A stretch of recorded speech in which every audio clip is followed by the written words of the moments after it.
നമസ്കാരം. സ്പോർട്സ് ഇൻഫോയിലേക്ക് സ്വാഗതം. Indian super ലീഗിലെ ആവേശപ്പോരിന് തന്നെ വേദിയാവുകയാണ് ഇന്ന് ഭുവനേശ്വറിലെ Kalinga stadium. Indian super league point പട്ടികയിലെ ടേബിൾ ടോപ്പേഴ്സ് ഒഡീഷ FC-യും FC ഗോവയും നേർക്കുനേർ വരുന്ന ആവേശപ്പോര്. ഇന്ത്യൻ സൂപ്പർ ലീഗിൻ്റെ ഈ സീസണിൽ ഇതുവരെ തോൽവിയറിയാതെ മുന്നേറുന്ന പട്ടികയിലെ രണ്ടാം സ്ഥാനക്കാരായ FC ഗോവയും കലിംഗയിൽ തോൽവിയറിയാതെ തുടർച്ചയായ 7 മത്സരങ്ങൾ പൂർത്തിയാക്കി മുന്നേറുന്ന പട്ടികയിലെ ആദ്യ സ്ഥാനക്കാരായ ഒഡീഷ FC-യും നേർക്കുനേർ വരുമ്പോൾ കലിംഗയിൽ ഇന്ന് തീപ്പാറും എന്നതുറപ്പ്.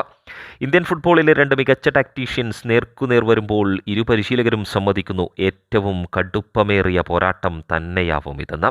14 മത്സരങ്ങളിൽ 30 പോയിന്റുകളുമായി ഒന്നാം സ്ഥാനം നിൽക്കുന്ന ഒഡീഷ FC-യുടെ ലക്ഷ്യം ഇന്നത്തെ മത്സരം വിജയിച്ച് 11 മത്സരങ്ങളിൽ നിന്നും 27 പോയിന്റുകളുമായി രണ്ടാം സ്ഥാനത്ത് നിൽക്കുന്ന FC ഗോവയുമായുള്ള പോയിന്റ് വ്യത്യാസം 6ലേക്ക് എത്തിക്കുക എന്നത് തന്നെയെന്ന് പരിശീലകൻ സെർജിയോ ലൊബേറ തന്നെ പറയുന്നു.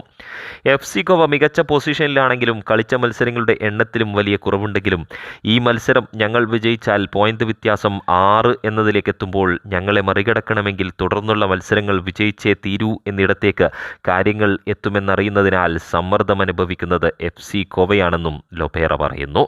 ആദ്യപാദത്തിൽ 3-2 എന്ന സ്കോറിന് FC ഗോവ വിജയിച്ചിരുന്നുവെങ്കിൽ അതേ സ്കോറിന് സൂപ്പർ കപ്പിൽ പകരം കൊടുത്ത ഒഡീഷ FC-ക്ക് സ്വന്തം കാണികൾക്ക് മുന്നിൽ തുടരുന്ന മികച്ച ഫോം തുടരാനാവുമെന്ന പ്രത്യാശയും സെർജിയോ ലൊബേറ എന്ന പരിശീലകൻ പങ്കുവെക്കുന്നു.